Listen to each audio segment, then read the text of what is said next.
Hi, everyone. Good morning, good afternoon, good evening. Thank you so much for joining us today. We are going to start the webinar now as folks continue to trickle in. Please say hello in the chat. Where are you all joining us from today? I am currently joining from unceded Munsee Lenape land, also known as Brooklyn, New York. And I see we have folks coming in from all over the world. Thank you all for being here.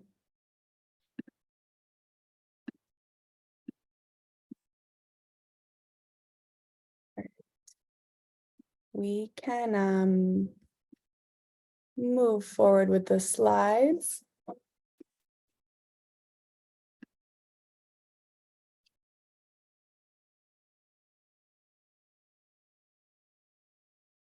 All right, so this event is available in English, Spanish, ASL, and we also have closed captions in English. So to choose your preferred language, please look at the bottom of your Zoom screen and click on the globe with the word interpretation. For mobile users, you are going to click on those three dots. I feel like a flight attendant. And you are going to click interpretation. And I'm going to pass it to Iris to say the same thing in Spanish. Hello, everybody. Can you hear me? Hi. Para usuarios que hablan español, para seleccionar su interpretación, puede ir a la pantalla, al globito que está abajo y escoge interpretación y ahí puede encontrar traducción en inglés, español o señas de lengua americana. Y de usuarios en dispositivos móviles, interpretación puede ser escogiendo la opción del lado derecha, abajo en su pantalla, y luego sale la opción de interpretación con el globito. Thank you, Iris. To turn on the closed captions, you can click also on the bottom of your screen, the live transcript button, and you should be able to click show captions. Mine actually right now just comes up as show captions on the bottom of my screen.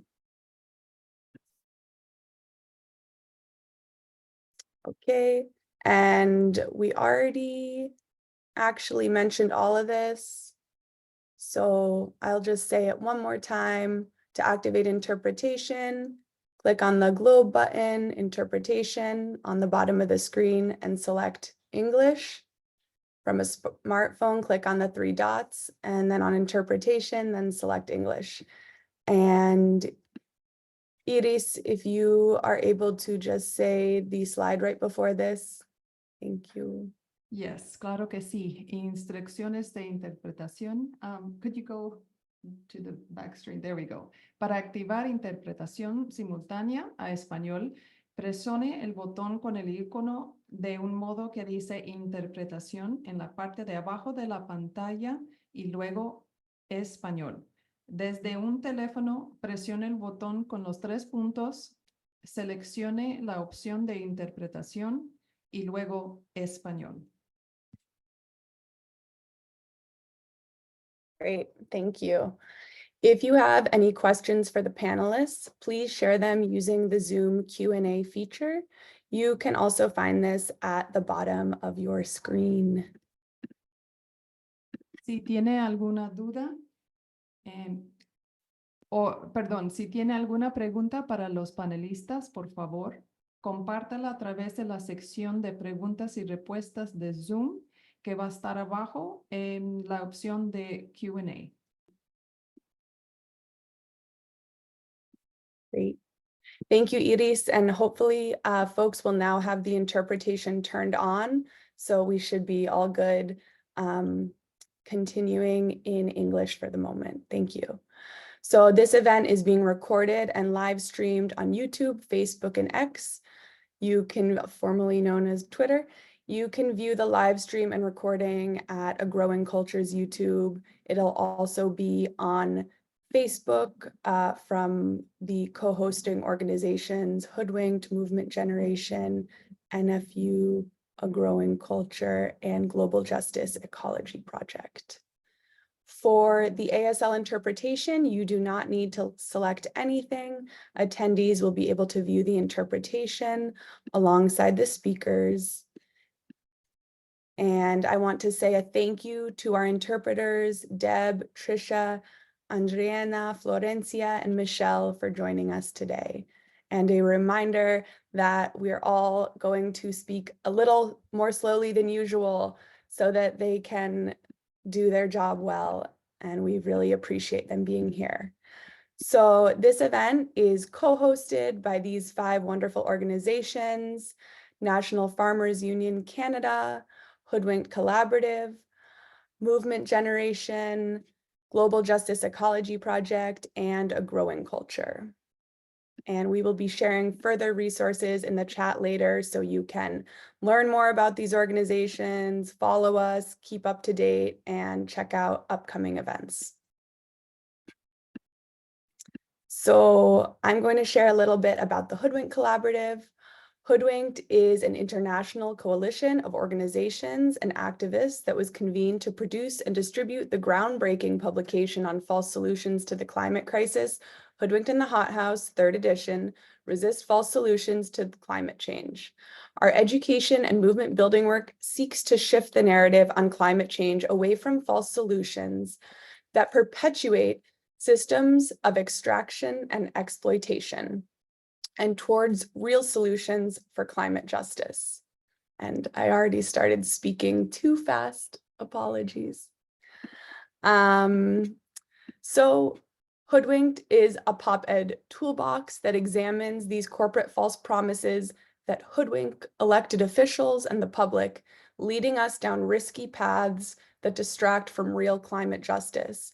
And as you can see below, we have Hoodwinked available in 5 languages. And we love sending Hoodwinked out to folks. So if you or your organization, and as you can see, is interested in receiving some Hoodwinks, just let us know. Lastly, Hoodwinked is made up of a few different orgs.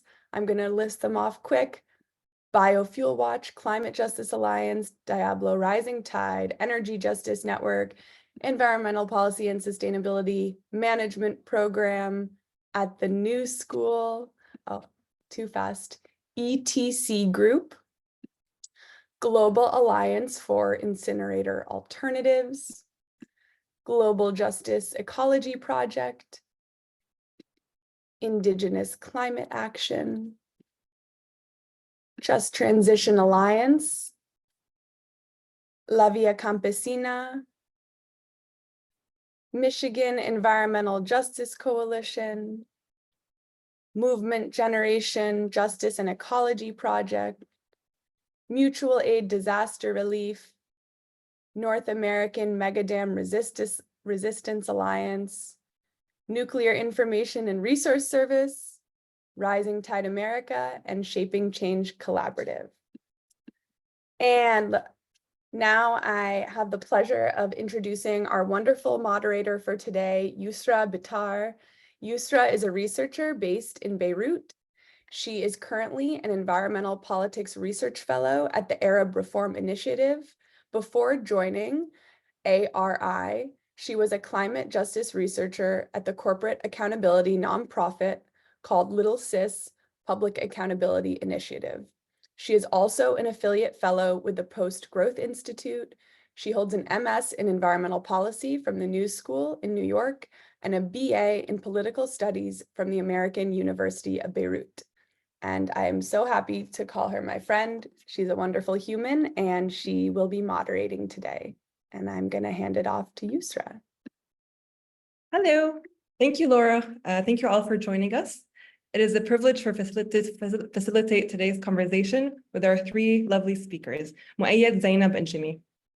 Dr. Moayyad Bsharat is the project coordinator at the Union of Agricultural Work Committees in occupied Palestine, and particularly in the West Bank. Moayyad will be talking about food sovereignty in Palestine and the Greater Levant. Zayneb Al-Shalalfeh is a water rights activist and is part of the Palestinian Women Water Practitioners Network. She'll be talking to us about the water landscape across Palestine. Our third speaker is Jimmy Dunson. Jimmy is the co-founder of Mutual Aid Disaster Relief and International Solidarity Movement. And he will discuss mutual aid efforts happening in Gaza and the rest of Palestine. So today we'll be doing 2 rounds of interventions with our 3 speakers and hopefully have some time for some Q&A. Let's see how this goes. In the first round, our speakers will talk about the current situation in Gaza and the rest of Palestine when it comes to food, water, and self-determination under the horror of the transnationally supported Israeli occupation. In the second round of intervention, our speakers will outline some true solutions and ideas for after the occupation ends in their respective lines of work, including food sovereignty, alternative water management, and building self-governance structures. Each speaker will have 10 minutes for each separate round. And I hope this talk sheds some more clarity on the multi-layered ecological destruction happening in Palestine and why this is relevant to the climate justice movement and what is possible after this military occupation ends. So before we jump into the conversation, we thought it would be important to give a quick note, a very quick note, on the 3 main themes of how the occupation of Palestine relates to the global climate justice struggle. To start, since October 7 in Gaza, 2 million people's lives have been forever changed due to the war and forced displacement and mass starvation, with Israel killing at least 34,000 lives. In addition to the sheer horror of this genocide, a study in January 2024 reported that the first 2 months of Israel's genocide alone in Gaza released more CO2 emissions than the annual emissions of 20 small nations. This number has obviously increased since then, 4 months of continuous atrocities since January. Israel is also committing ecocide, and Gaza's agricultural land, energy, and water infrastructure has been destroyed or polluted prior to October 7 and just catalyzed post-October 7. This has and will continue to have detrimental effects on people's health generations from now. Indeed, as part of its slow but sure ethnic cleansing campaign, Israel has been the cause for mass ecological destruction across Palestine since 1948, and also in Lebanon, Jordan, and Syria as well. So its harm did not start now. It did not start in October. The second thread connecting Palestine to the climate justice struggle is in its very history, in the very formation. The history of Palestine and Israel is tightly connected to British colonialism and the quest for fossil fuel. The reason why climate change is what it is today, it's the burning of fossil fuel. The British wanted to control the Eastern Mediterranean for trade and for oil from Iraq. And the US joined soon after that. Now, as the shift off oil to natural gas continues, Israel is becoming a growing player in gas exports to Europe. And we know also that emits greenhouse gases as well, and is not actually a solution to the climate crisis. In late October 2023, a few weeks after October 7, Israel awarded 12 gas exploration licenses to 6 companies. Some of these licenses also fall within the Palestinian maritime borders, and that is against international law as well, in addition to the many other atrocities. And unfortunately, as we know, war is most often about money.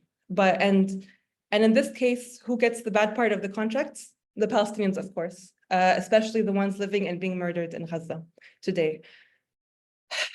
Lastly, and the third point on how this connects to the climate justice struggle, is that Israel is very good at exporting repressive technologies, including drones, weapons, and surveillance tech. These tools are used globally to suppress the right to privacy and the freedom of movement and expression. These tactics are also used against the climate justice struggles.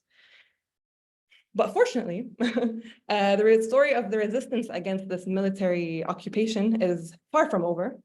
And the truth is this occupation was never meant to last, and the Israeli state is collapsing in different ways.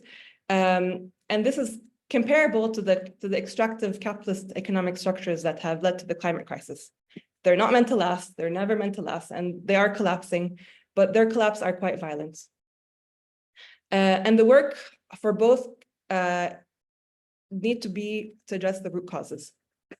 The true solution for Palestine is ending the occupation and letting the people and land live and be free. The liberation of Palestine is also the liberation of the earth. So for now, I'll pass it on to our first speaker, Dr. Moayyad Bsharat. Hello, Dr. Moayyad. The question for you to start is, in what ways has Palestinian autonomy to farm, fish, and cultivate the land changed in the past 100 years?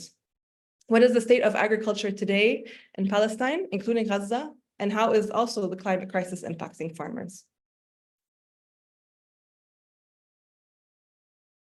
Yes, thank you, Yusra. Thank you, everyone. Thank you for all participants with us in this important webinar. I will start like when we're talking about like the Palestinian agriculture, we should like shed the spot of the light in some history. Palestine agriculture is started in more than 8,000 years. The start of domestication of the plants such as emmer wheat, barley, some kind of corn was started in Jericho city, which is the oldest city in the world, 10,000 years old, the oldest city in the world. And the first civilization is started for the human being is started in Jericho in Palestine. So the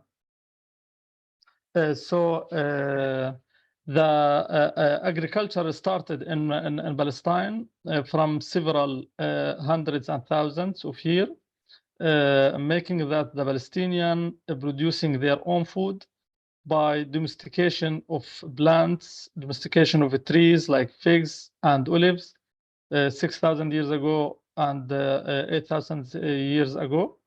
And then they started to cultivate more and more cultivation, reaching like the 14th century and then 16th century.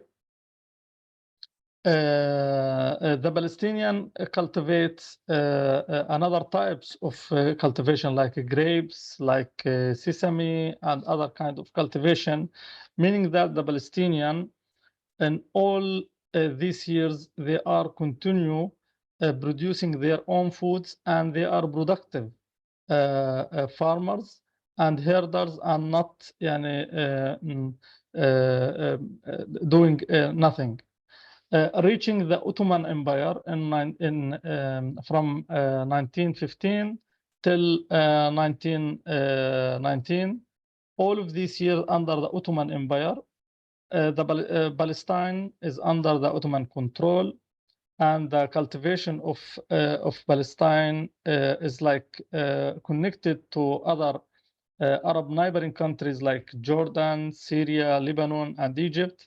So it's like one piece of geographic area that all the people in this area jointly work to cultivate and to produce until what called Sykes-Picot Agreement in 1917.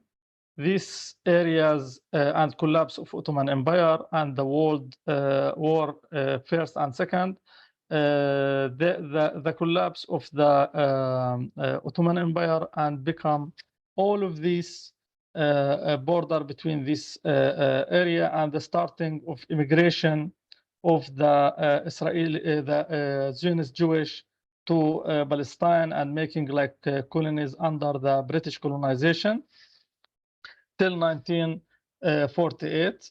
This time, which is the last 100 years of the past 100 years over Palestinian agriculture, is started to affected because of Israel, of the Jewish immigration to Palestine.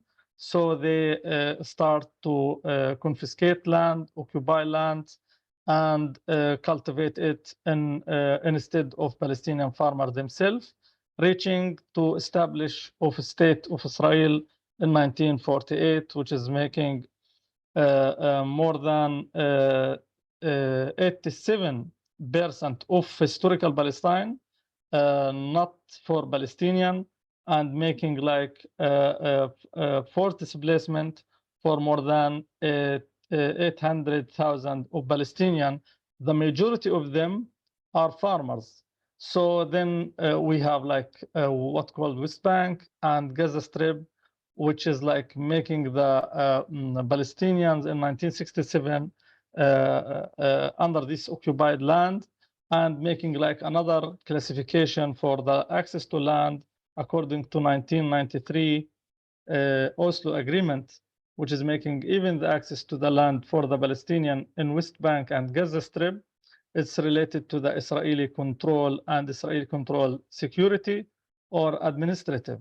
And this making the agricultural sector affected too much, and making the Palestinian from producer to consumer, and making like a harsh condition over the agricultural sector in all of its parts, which is like livestock, producing of like dairy products, and raising like animal, sheep, goats, and even local breeds of cows.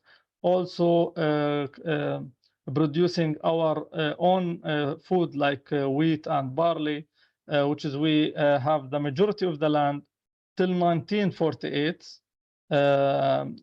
It's cultivated by wheat and barley before the Nakba in 1948. So this is changed directly after the Israeli occupation. And from 1993 till now, the current situation of agriculture is changed more and more because of the Israeli colonial settler program and the project in the in West Bank and Gaza Strip, which is making more than 800,000 of Israeli settlers inside West Bank, more than 250 settlements, taking more than 45% of the total area of West Bank, especially the area C, which is the fertile lands, and 95% of our agricultural land is located in area C. Also, our water resources is located in area C, as our colleague Zayneb will talk about it also. So when we're talking about also the opportunities for the Palestinian in Gaza Strip, for example, that the Palestinian cultivate all type of vegetables, all type of trees, palm trees, olive trees also.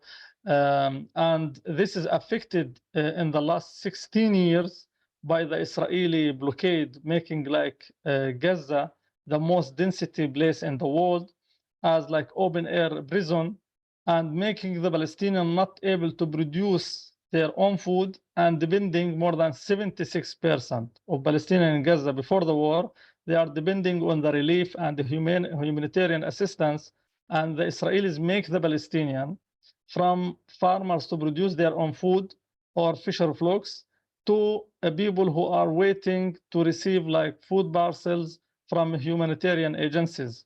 And the Israeli also making like restriction over the Mediterranean Sea for Palestinian to enter and to for fishing and for fisher flock in general. And so this is the Israelis destroy totally the agricultural sector in both West Bank and Gaza Strip. And this is like easily in like statistic, because the Palestinian now own less than 18% of historical Palestine, which is controlled totally by the Israeli occupation authorities and Israeli settler organization and settler in general. And this colonial regime, which is implemented by the Israelis now, it's like a continuation of support from the US administration and some of EU countries that continuously support the Israelis. And this is what we see from 7th of October till now, more than 7 months, making like the agricultural sector destroyed totally in the middle and the north part of Gaza Strip. Beside the genocide over the Palestinian, it's the like ecocide also in Gaza Strip. And after the end of the war, we see that even the agricultural sector in Gaza need like 3 to 5 years for rehabilitation to start again to produce the food for Palestinians. Thank you. Thank you very much, Moayyad. And I would also add that Israel has been doing that in Lebanon as well. And that's part of their tactic to make so much of the agricultural land unusable. And hence people have to move off and immigrate and leave it barren. Okay, from here, we'll move on to Zayneb. Zayneb, how has Israel and its ongoing occupation impacting Palestinian access to water? What tactics has the Israeli government been using since October 7 to exacerbate this? Thank you. Go ahead. Thank you, Yusra. Thank you for the organizers. I'm also glad to see translation in sign language. I prepared the presentation to share some photos and maps. So can everyone see the screen? Okay.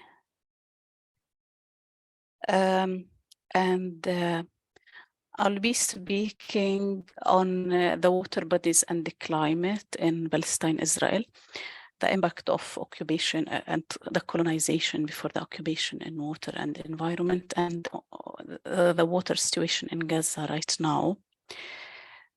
So first about water bodies in this map, the map of the occupied Palestinian territories and Israel, that's how it's called right now.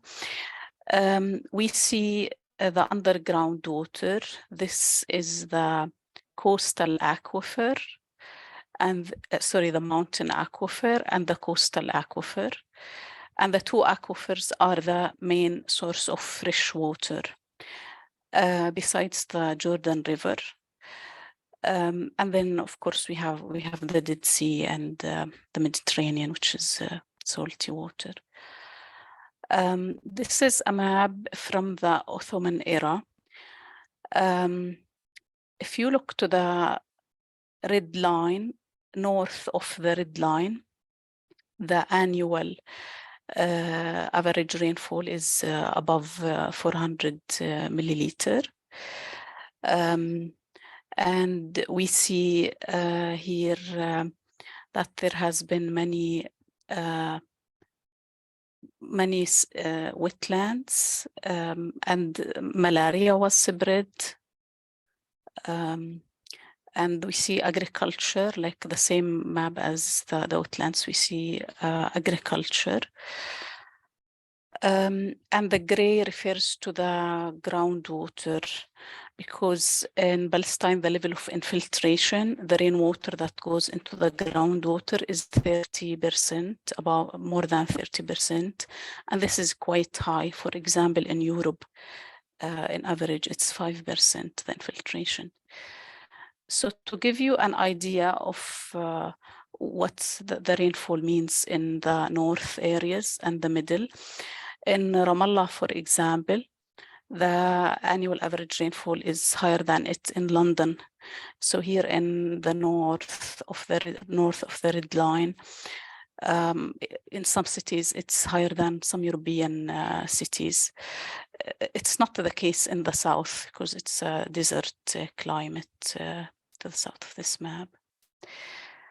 And this is the climate at the Ottoman era. The water buffalo was like a common animal because of the swamps that were there.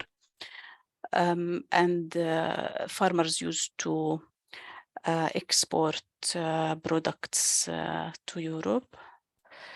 Now, the impact of colonization, it started during the British Mandate. So we see here the red refer to the Jewish migration, because at the British era, the Jewish migration started and the project of establishing a state for the Jewish people. And we see the dark green is irrigated agriculture because they started introducing some new technology. And we see that the migration has been focused in the fertile areas. And this is like from 920 already, about 20 years before the establishment of the Israeli state. The projects of the state establishment have started, including draining the swamps. So that has been a major change to the climate and habitat, draining the swamps. And this is after the establishment of the state of Israel, the same policy continued. This poster has been created by the Cultural Committee of the Israeli Army, and it's promoting Jewish migration and agriculture as a weapon, actually, to control the land. And this has continued using agriculture and water to control the land and from the past. And this is like a present poster by the Israeli Water Authority. So this is a map from the post-Nakba, post the establishment of the Israeli state, which we call the catastrophe, because it involved the ethnic cleansing and displacement of many Palestinians. So we see that the two-state solution has taken into account the fertile land, and here we see the wells. Israel has been privileged in this division, water-wise and land-wise. And then after the 1967 occupation, where Israel occupied the rest of Palestine, very soon after the occupation, they issued a series of military orders, Military Order 92, 159, 58, and 291, to put all authority over water resources into the hand of the military commander, and introduce a permit system where Palestinians need a permission from the military commander for any act related to use or transportation or extraction or anything related to water management. And then cancel all existing regulations that contradict with these two resolutions. So they declared the authority, full authority of the military commander, and they would implement like a permit regime to implement this declaration, and then a backup cancelling all pre-existing regulation that contradicts with that. So that's a de facto hydro annexation. So Israel has actually annexed all water resources 100% after the 67 occupation. And here we see in Gaza, this is a map from the British era. So Gaza since 2007 has been isolated from all the world, really, with the siege that has been imposed. And this also applies to water. Gaza is relying solely on the only water resource that they have underneath Gaza, which is the southern end of the coastal aquifer. And this southern end is actually overpumped since the British Mandate era. So this source of water has issues long before, like an historical issue of overpumpage, which, you know, can tell us where Gaza is today. About like 100 years from this map. And this map is the current map of Israel, Palestine. I call it the 170 states. We see Israel, Gaza, that's one. And we see in the West Bank here, the green is Palestinian land and the white is land that is confiscated by Israel for settlements or military training areas or like whatever the name is. And the green is 168 islands. It's mostly populated enclaves without natural resources, water or agricultural land, or and the same applies for Gaza. Actually, populate like the Israeli occupation is more and more squeezing the Palestinians into populated enclaves without resources. So water-wise, if we look into the individual share of fresh water only, freshwater withdrawals, cubic meter per person per year, we have 338 for the Israeli person, I'm so 36 in the West Bank, and 5 I'm in so sorry. Gaza. It's a very hard job because I'm also learning a lot. I'm so sorry to interrupt, but we have to be mindful of the time. Sorry, Zayneb. Okay. We'll continue in the second. Yeah. Okay. Thank you so much for this.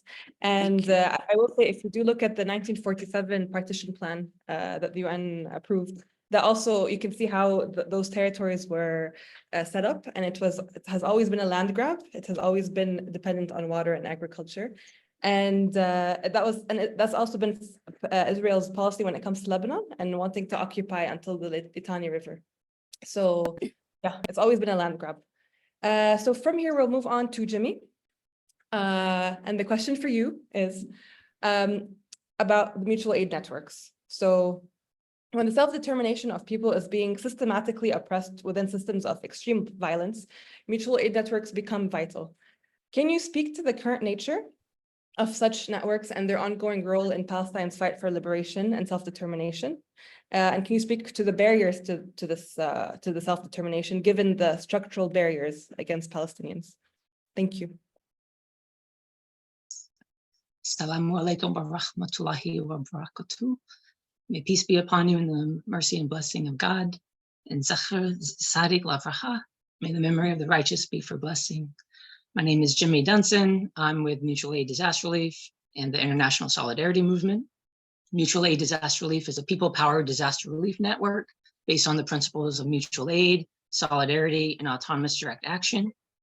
And we work to turn the tide against climate chaos and climate crisis. And Mutual Aid Disaster Relief is more than just a network. It's also a movement and an idea and a tactic.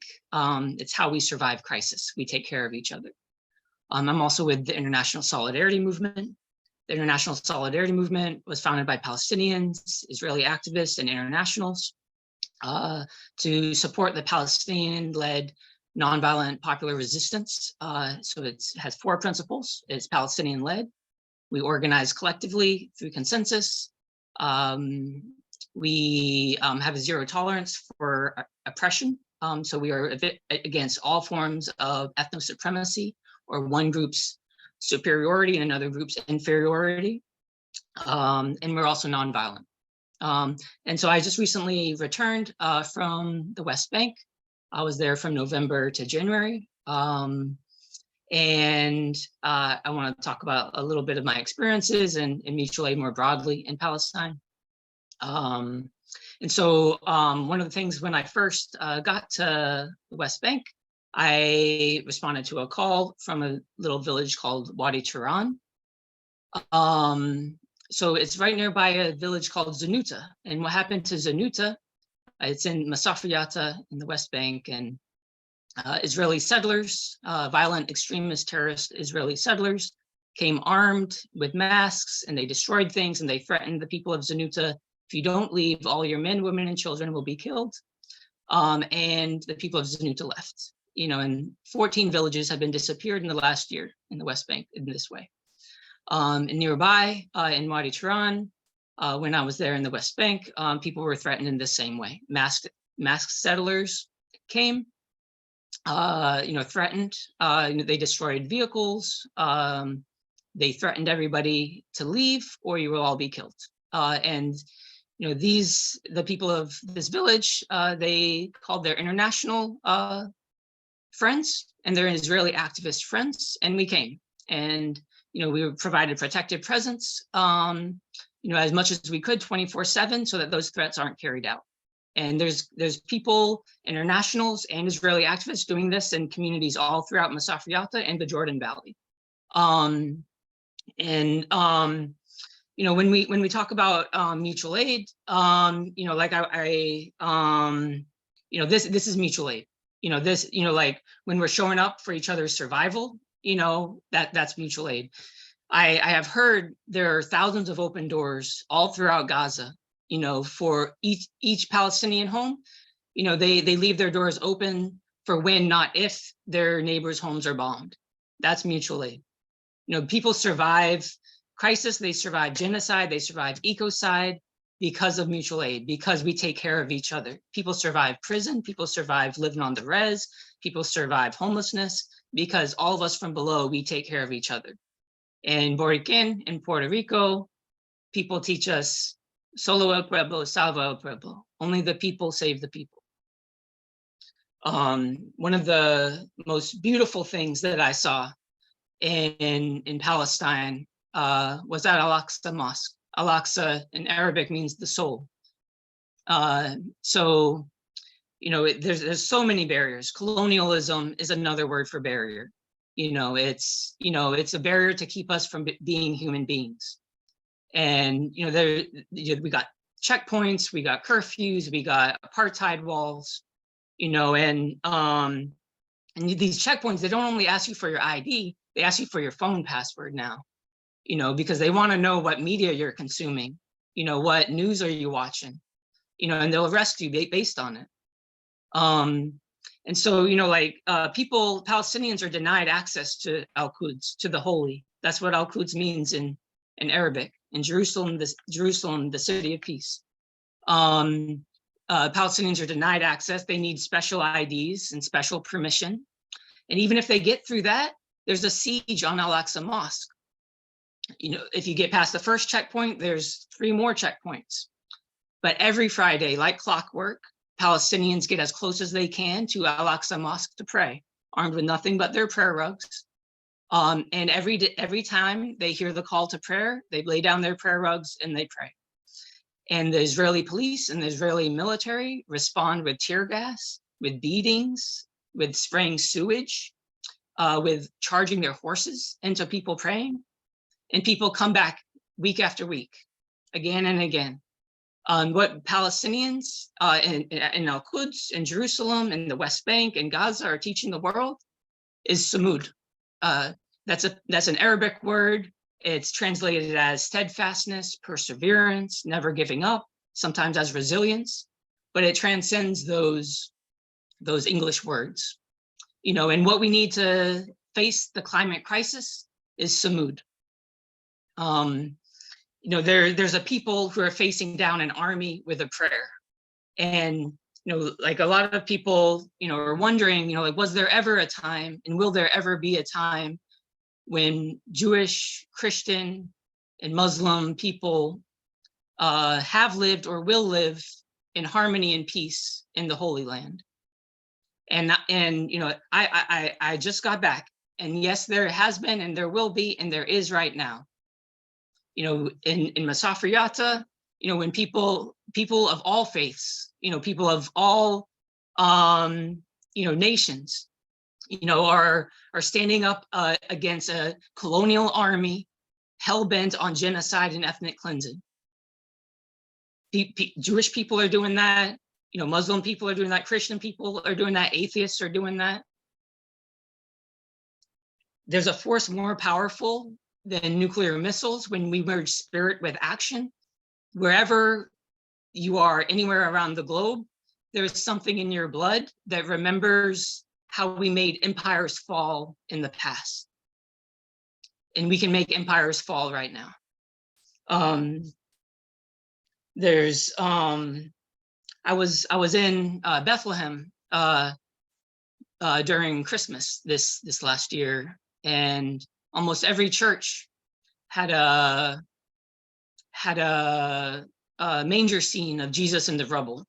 One of them, the Church of the Nativity, had a scene of Jesus on a baby Jesus on an incubator.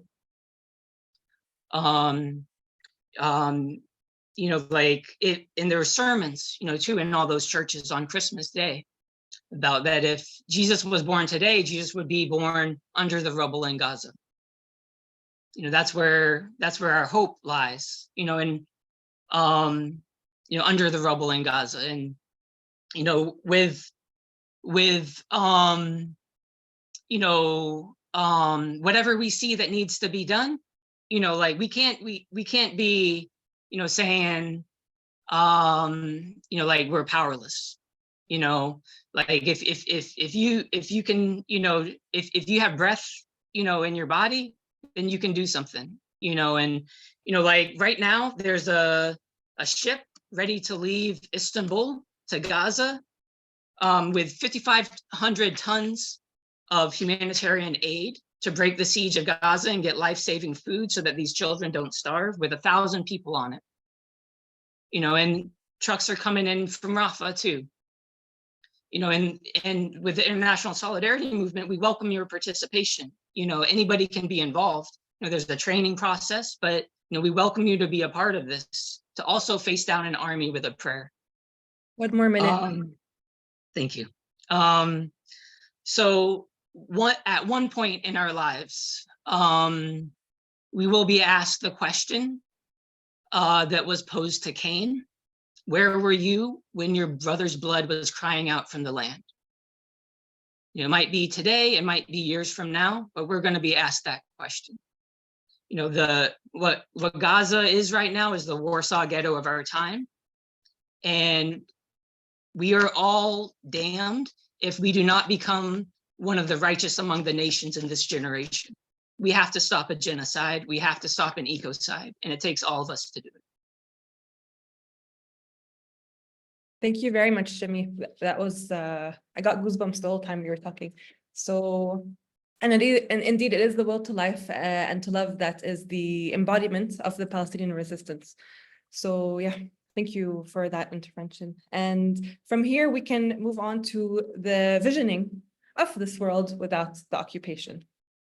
So what does that mean? What does that even look like? It's like when the soldiers withdraw from the occupied territory, the separation wall is broken, and the Palestinian people can go back to moving freely and living on the land they were robbed of. So from here, we are back to Moayyad. Please share with us what your vision for a Palestine without the occupation looks like, and what does the pathway towards it look like in terms of food sovereignty? Yes, thank you again.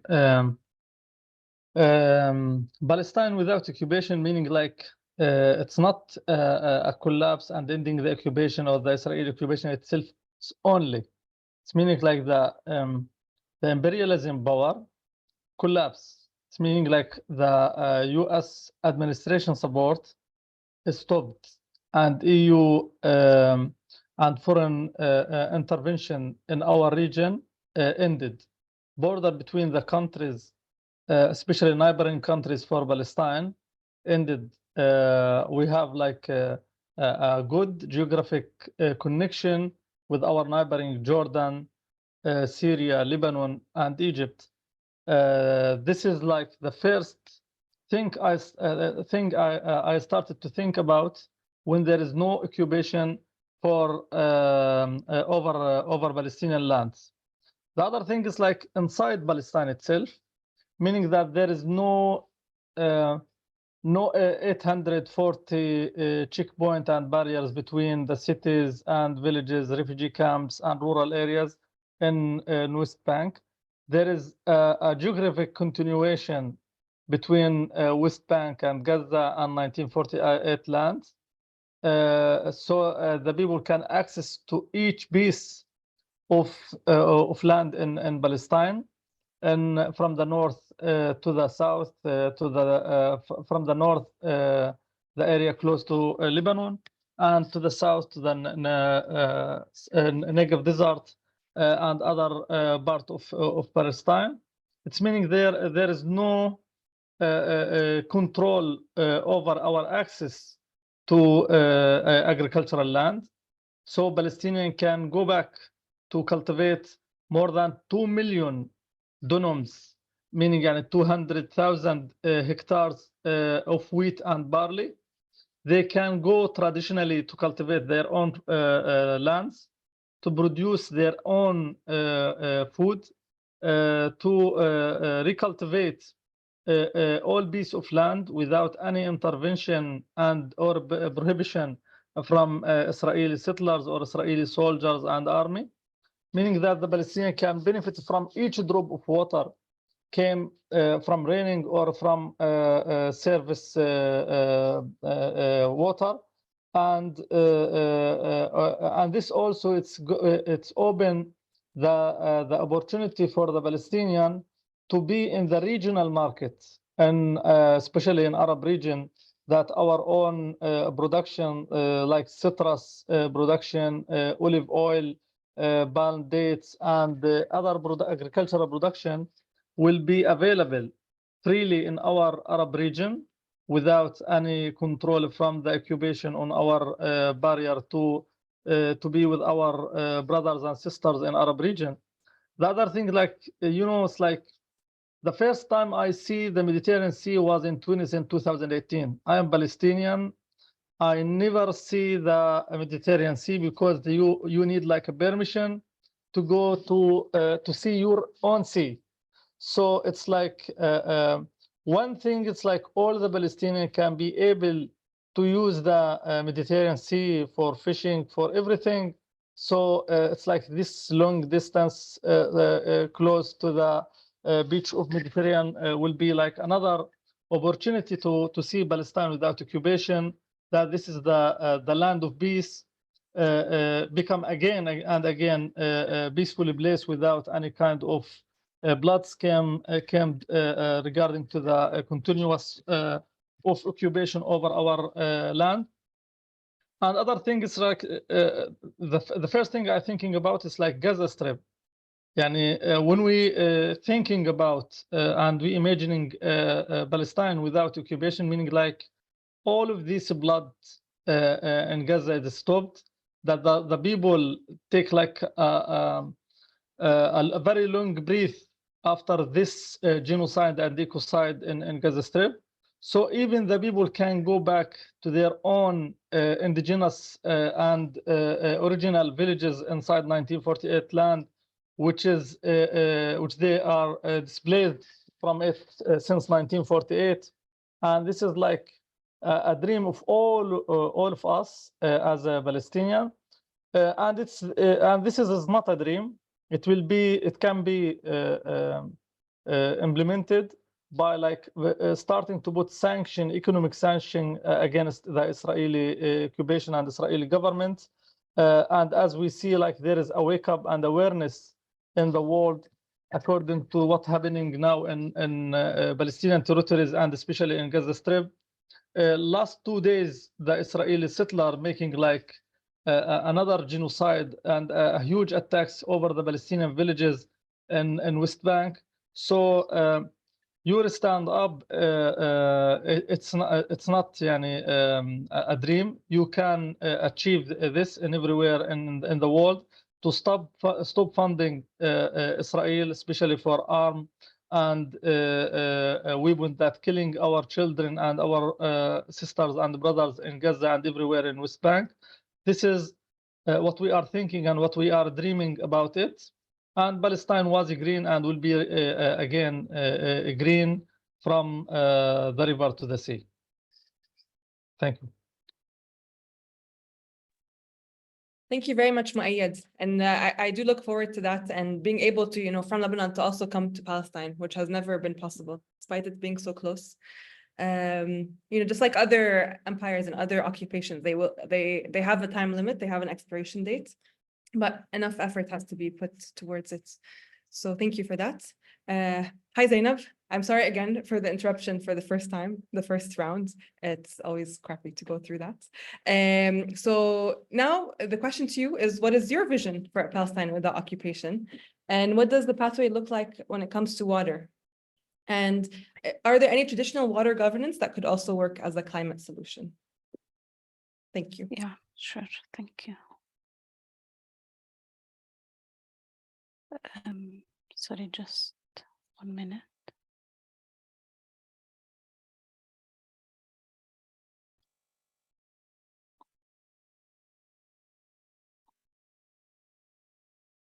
Yeah, I'm trying to share my screen.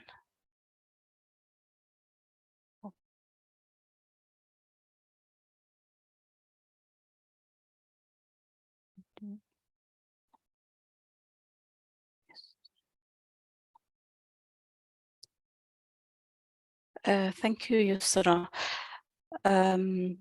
So if Palestine become free today, what would that mean water-wise? It will mean equal sharing to me. So this is the current share of Gaza per capita in West Bank, Gaza and Israel. And this is equitable sharing. I calculated this for the Palestinian and Israeli population, and I assume the figure will be less if the Palestinians and I imagine that free Palestine, the Palestinians outside, the refugees will be able to return home. But I also imagine it with the Jewish population, and I don't imagine it like we will dismiss the Jewish creating another catastrophe, but like a state that is not for a particular religion or a discriminatory state. So there will be equitable water sharing. And then we will treat Gaza as a city.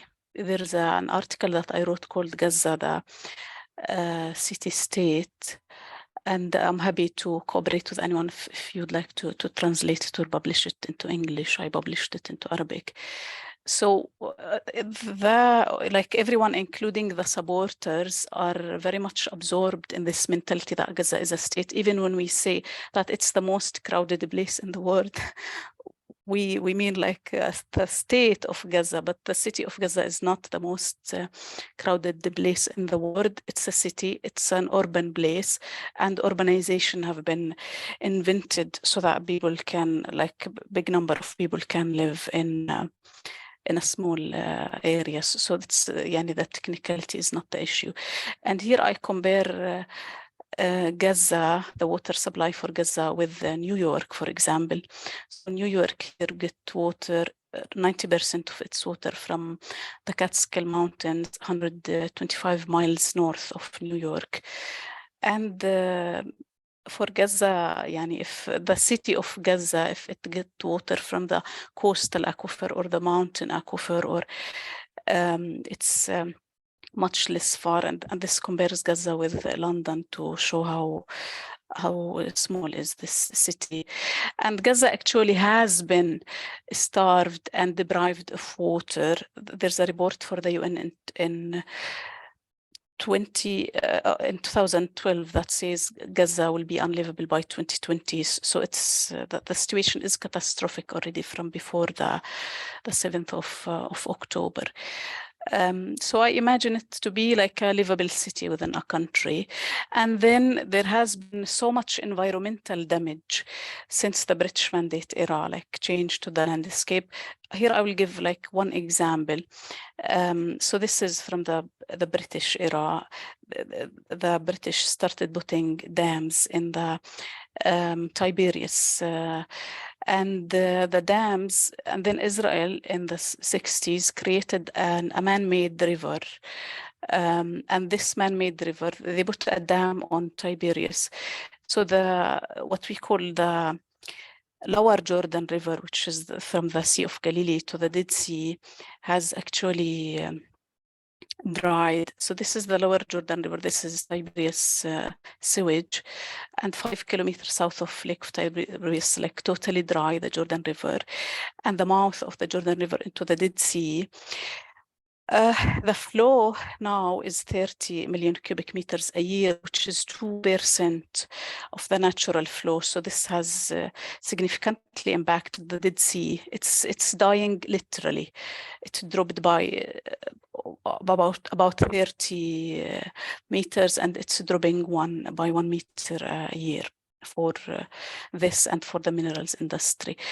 So actually, I imagine that we might restore the Jordan River, for example, or part of it. Or this is just one example, and this is from the United Nations statistics, like tracking of demolition of structures from 2009. This is when the United Nations started recording up to the moment. You see how many thousands of structures demolished, including water structures, and how many people affected and displaced. This is in the West Bank. So I imagine that the situation, that the development will be more sustainable, no demolitions, and one state, because the map that I shown of the 170 states, it's super complicated and expensive to do any infrastructure or projects. And then how the traditional solutions help. Here I show, like, if we have equitable water sharing, how much we have.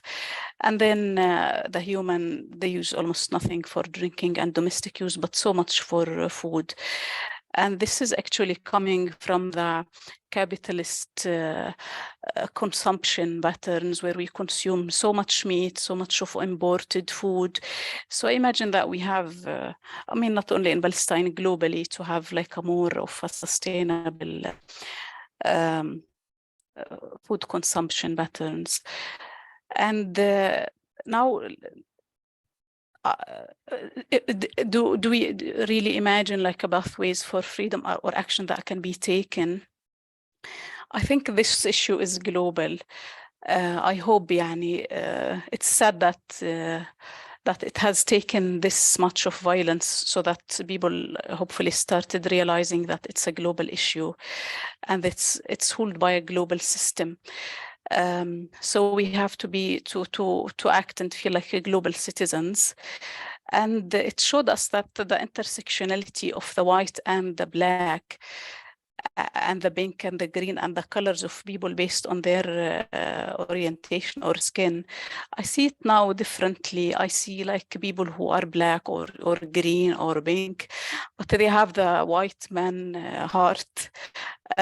So this actually makes us look differently based on where we are, and it's really a lifetime choice, not an action to take immediately and at one time to select where you stand, really, to see ourselves as part of a global system, and the big and developed nations which have used this like unsustainable method of development, really to realize, like, if I make it very simple, if you are like in a relationship where you are powerful and you are victimizing your partner, you should be aware that maybe they will not be victim all the time. Maybe one day they will have the courage, or they will rebel. So if the developed nations want peace, instead of the weaponization and the big military industries and waging wars, they should actually learn peace to get peace. And then I see solidarity, education. This is my email. I'm happy to collaborate. And I think Moayyad wanted to mention a specific campaign by the Union of Agricultural Work Committee for donations. So I also support these currently, because the situation is really catastrophic and people are literally dying out of hunger in Gaza. So this is briefly. Thank you. Thank you very much, Zayneb. And I absolutely agree that this has taken a global dimension in a very quick way. From Indonesia to South Africa to Brazil, they've been extremely vocal, and it's part of the many things that keep the hope rising, I think. Thank you very much. And then we'll move on to Jimmy, just for the final question before we get to the Q&A. What are the mutual aid's visions of liberation from the ones you have spoken to, from what's on the ground? What does the pathway towards building this free Palestine look like? Yeah, there's no way to freedom. Freedom is the way. There's no way to decolonization. Decolonization is the way. There's no way to peace. Peace is the way. I'm gonna use a couple other people's visions, to borrow off of and to piggyback on. First, there's a well-known quote from somebody who lived under Nazi Germany. He said, first they came for the communists and I didn't speak out because I wasn't a communist. Then they came for the trade unionists. I didn't speak out because I wasn't a trade unionist. Then they came for the Jews. I didn't speak out because I wasn't a Jew. Then they came for me. There's no one left to speak for me. And what my vision is we interrupt that right at the beginning. We see that they're coming for an oppressed group, Palestinians, people who are trans, the people who are disabled. They're coming for the mountains, the water, the trees, and all of us say we are Palestinian, we are trans, we are disabled, we are the mountains. Our mountains are us. We are the trees. We are the water. And you come for them, you come for all of us. An injury to one is an injury to all. And the first name I want to share is Mahmoud Darwish, beloved poet, Palestinian poet. And he tells us, to think of distant others. And when you think of distant others, think of yourself and say, if only I were a candle in the dark. I can't think of something more dark than ethnic cleansing and genocide and ecocide. And so let's be candles in the dark right now. And if I know people are asking, what can I do? I'm tired of just sharing on social media, that's not enough. Yes, it's not enough. If this was your beloved, if this was your partner, if this was your child starving in Gaza, what would you do? If this was your grandmother whose home was being destroyed in Masafer Yatta, what would you do? You wouldn't be posting on social media. These are our kin. You would be flying over there. You'd be getting food into that hungry child's stomach. And that's what we need to do. You would be standing in front of that bulldozer and stopping it from demolishing our grandparents' homes. And that's what we need to do. That's what Rachel Corrie did. That's what these World Central Kitchen volunteers did when they were targetedly assassinated by the Israeli government. We need to be candles in the dark. Another name I want to share is Khalil Abu Yahya. Khalil Abu Yahya was a climate justice activist and mutual aid organizer in Gaza. He was a writer, decolonial writer, and he wrote, "Fighting colonialism goes hand in hand with the fight for climate resilience." As he and his family were trying to escape the bombs, trying to find anywhere that was safe, he had wrote to his friends, on the other side of 48, and he said, "I know the hearts of my beloved friends will forever be a shelter that can never be destroyed." Even as bombs were falling, Khalil Abu Yahya had a vision and had commitment to that vision, that there is a place for Jewish people on this land, with Palestinian people on this land, where all people have a right to return and people are equal and free, and regardless of their race, regardless of their religion. Khalil Abu Yahya held on to that vision, and he was killed. He and his family were killed by Israeli bombs, but his vision didn't die with him. We are a shelter. We are Khalil's shelter, and we're carrying on that dream and that vision, and we're going to make it true. Another vision I want to share is Rafat al-Arir. Rafat al-Arir also was killed by Israeli bombs in Gaza. He said before he went, he was a poet. He said, "If I must die, you must live, to tell my story, to sell my things, to buy a piece of cloth and some string, make it white with a long tail, so that a child somewhere in Gaza while looking heaven in the eye, awaiting his dad who left in a blaze, and bid no one farewell, not even to himself, sees the kite, my kite you made, flying up above, and thinks for a moment, an angel is bringing back love. If I must die, let it bring hope. Let it be a tale. I think, you know, Gaza children, they need some kites. They need some angels bringing back hope. You know, and the Freedom Flotilla that's about to sail from Istanbul is bringing back hope, bringing back some white kites. You know, we're all invited to also bring back hope and bring back white kites. Another name I want to share is Sophie Scholl. Sophie Scholl lived in the heart of Nazi Germany, and she was a part of a group called the White Rose Society. And Sophie Scholl, like many people in Nazi Germany, was socialized and conditioned to, you know, believe in what was taught around her. She grew up a Hitler Youth. You know, that's the equivalent of Israel's Hilltop Youth. And Sophie Scholl became part of the resistance against the Nazi regime. And she became known as one of the leaders of one of the most inspiring heroes of anti-fascism. And so, you know, whatever people have done in the past, you know, there's a path forward. You know, there's a way to redeem oneself, you know. And Sophie Scholl and the White Rose Society teaches us how to do that. You know, my vision for so-called US, so-called Europe, so-called Israel, is that there are white rose blooming under the rubble of our bombed humanity. You know, and we got to water those white roses and help them grow.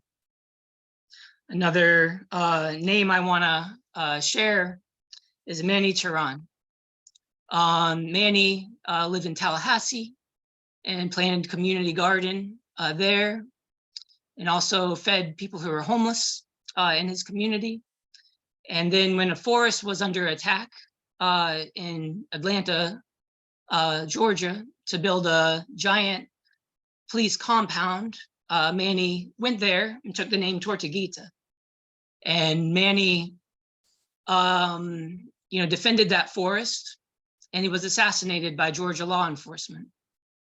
The same practices that the US and Israel are testing, the same weapons they're testing, the same surveillance, you know, it's all, you know, being used. That's their plan to respond to the climate crisis. It's disaster militarism. You know, that's their response. I saw it in New Orleans after Hurricane Katrina. There were checkpoints everywhere. And the soldiers were saying, you know, they just got back from Iraq, and they were saying New Orleans was the same as Iraq. Here was the same as their citizens were enemy combatants. If we let them, that's the powers that be solution to the climate crisis. You know, it looks like the West Bank. Palestinians' survival and liberation is our survival and liberation. And you know, there's in Florida, where I am, there's legislation that you know, our politicians are putting forward to stop woke. You know, and targeting, you know, people, you know, waking up in a liberated mindset. Every morning, there are more people who wake up with freedom set on their mind, with the mindsets towards total liberation from in every way imaginable, from every river to every sea. You know, and we're not going back. We know that we're the ones that we've been waiting for. And, you know, like whatever you see that needs to be done, we have to do it. We can't rely on these politicians. You know, Joe Biden, Donald Trump, Netanyahu, they're not going to fix these problems. They're not going to solve the climate crisis. They're not going to liberate Palestine. You know, they're not going to clean up the plastics in the ocean. You know, all of us from below, we have to take responsibility and do what we know needs to be done.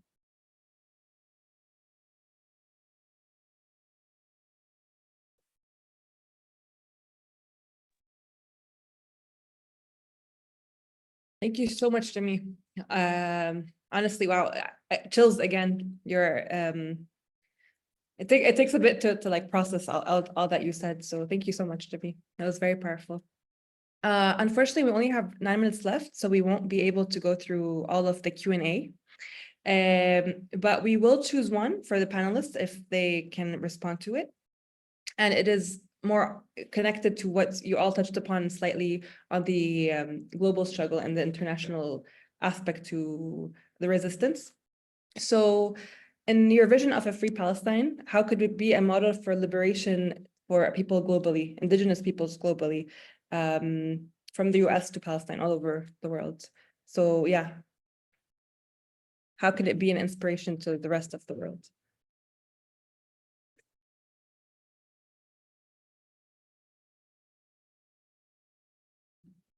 We can start with Moayyad first, if you feel ready to respond.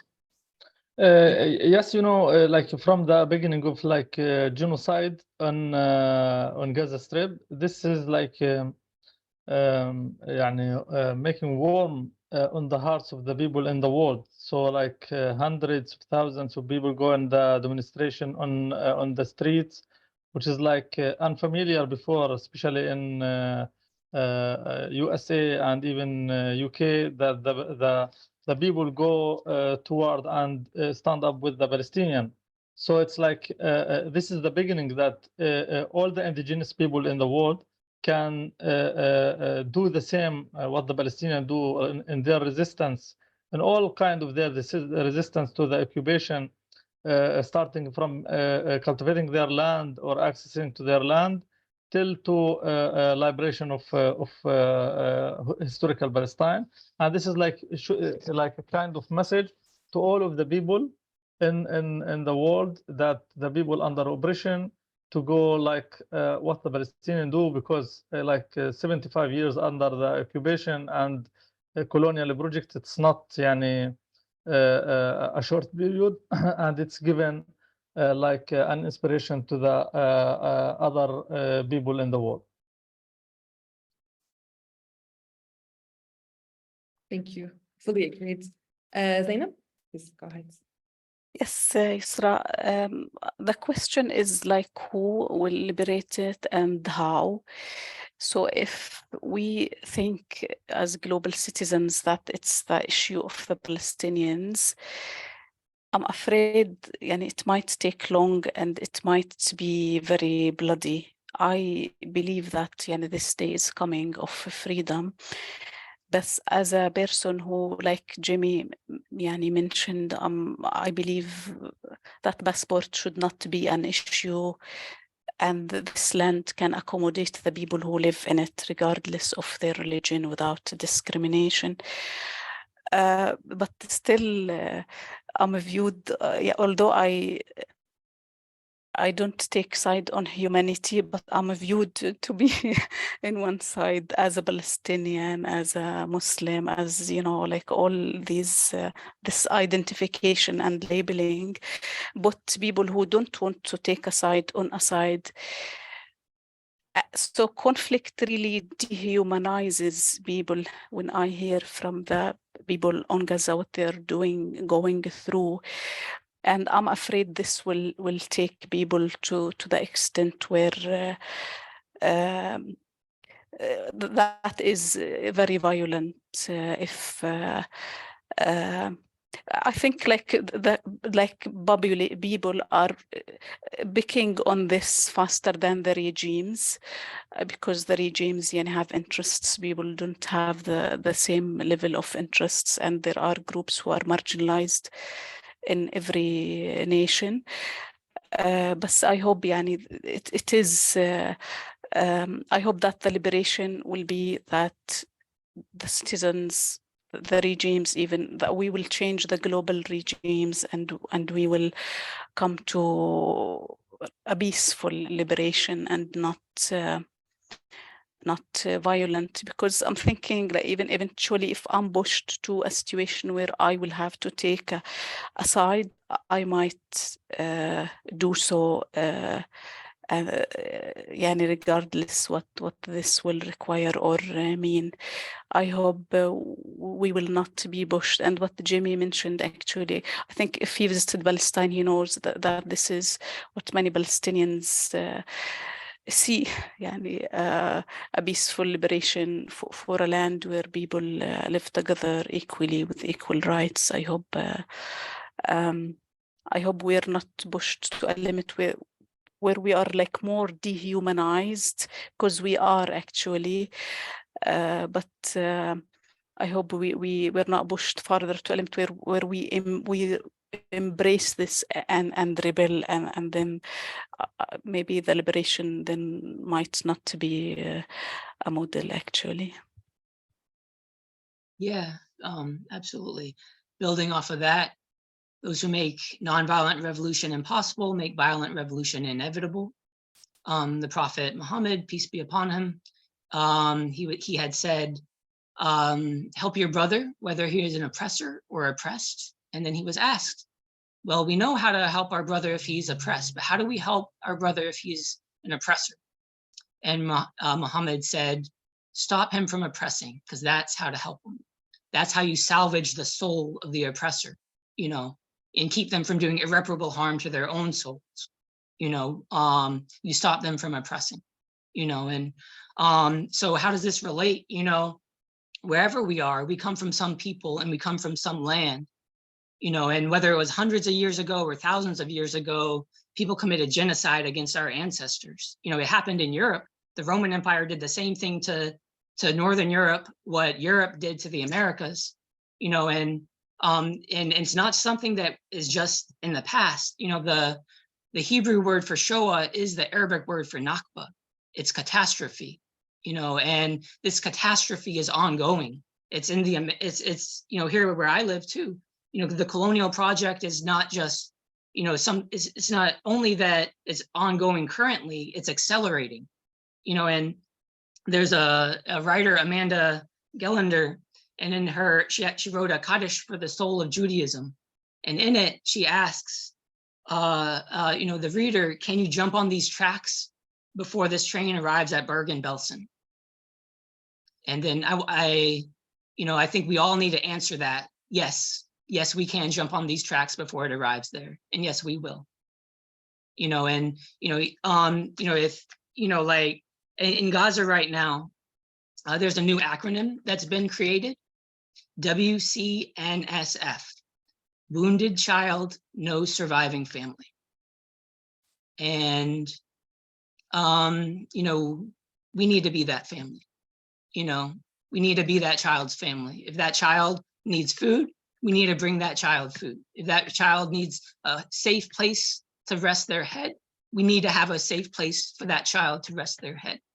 You know, and this, you know, this spirit of mutual aid and solidarity, it can be practiced everywhere, you know, through every disaster, through every crisis, through every war, through every genocide. We can take care of each other. And that's how we survive both this genocide and the climate crisis.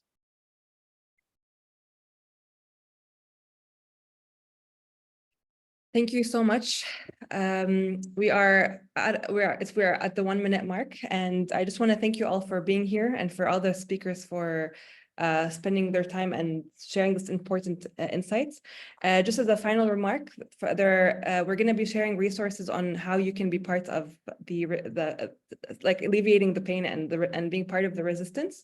This includes the BDS actions, boycotting all and any companies and products that support the occupation. Also, the Stop Gaza Starvation campaign. Yes, and the links are all here. The Ghassan Abu Sitta Children's Fund, Medical Aid for Palestinians, Mutual Aid Disaster Relief. There's so many ways to be part of this, and we are at a critical moment here and in Palestine and on the global level. So yeah, thank you again for being part of this talk today. And yeah, thank you to all the organizers and the interpreters. Thank you so much, Yusra. Shukran, shukran. Thank you, our speakers. I just wanted to share quickly one more time what Yusra just said as well. Thank you to our co-hosts, NFU Canada, Global Justice Ecology Project, Hoodwinked, Movement Generation, and a Growing Culture, and all the individuals who made this possible and accessible. And we are going to put the links in the chat now for many different links for following along with our organizations. All of these orgs are frequently sharing ways that you can get involved, donate, action items, events, and more. So please follow along with us, and we will be sharing resources after the event in the upcoming days. Thank you so much for joining. Thank you, our speakers. Palestine will be free, and it's very special to be here with you all today. So thank you so much. And to all of our audience as well, thank you for joining.